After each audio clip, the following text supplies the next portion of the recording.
Good evening, this is Jasmine Wilson, and I have a few tips that I would like to share with teachers on how to become a successful teacher and how to get the year off rolling on a positive step. So I hope that these tools that I'm going to share with you will be useful, and I hope that you will be able to use them. So the first step is learning their names as well as their faces. So before open house, if possible, find out what your students' names are, how to say them correctly, and what they look like. And a way that you can do this is grabbing a yearbook from the previous year, or you can go online and look at your school's attendance program. I know in Virginia we have Power School, and so that's a great tool to use to pull up your student roster, and you'll have their names, but as well as their faces. So that's important to put a name with a face before you actually meet them, because when you meet them, you're going to find out if you can call them by their name.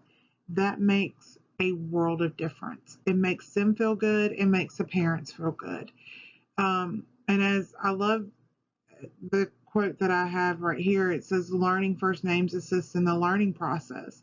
A relationship between the teacher and student develops from that. They already know your name. Get to know theirs, and you will see that it makes a world of difference in your classroom.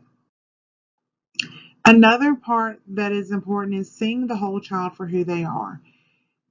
Every child has something positive inside them, and what you believe in them and the way that you treat them will impact them so much more than we actually believe and that we actually know.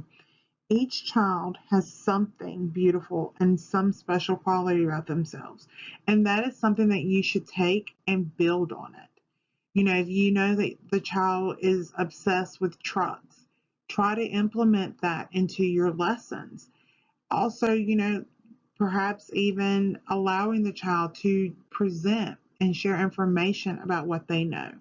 Taking those, taking that time out to get to know the child and to see the child for the positive person that they are will help them feel like you do love me, and that it's not just I'm only here to teach you and that's it, but having a relationship with them. Another step that's important is showing them love and compassion. A child will not learn from you if they do not believe that they can trust you, or they do not believe that you love them.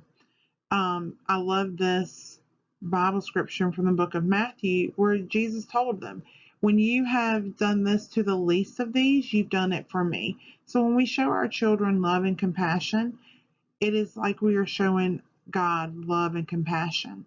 And that is something that He holds us to. And the most important part is to be yourself.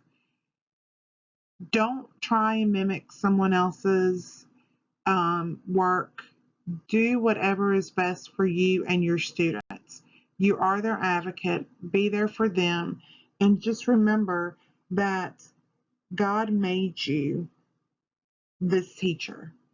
And that is something that we need to always keep in mind, that we are a great teacher. God has ordained us to be teachers, and that we can be the best teacher that He has ever created. And just remember to walk in your calling.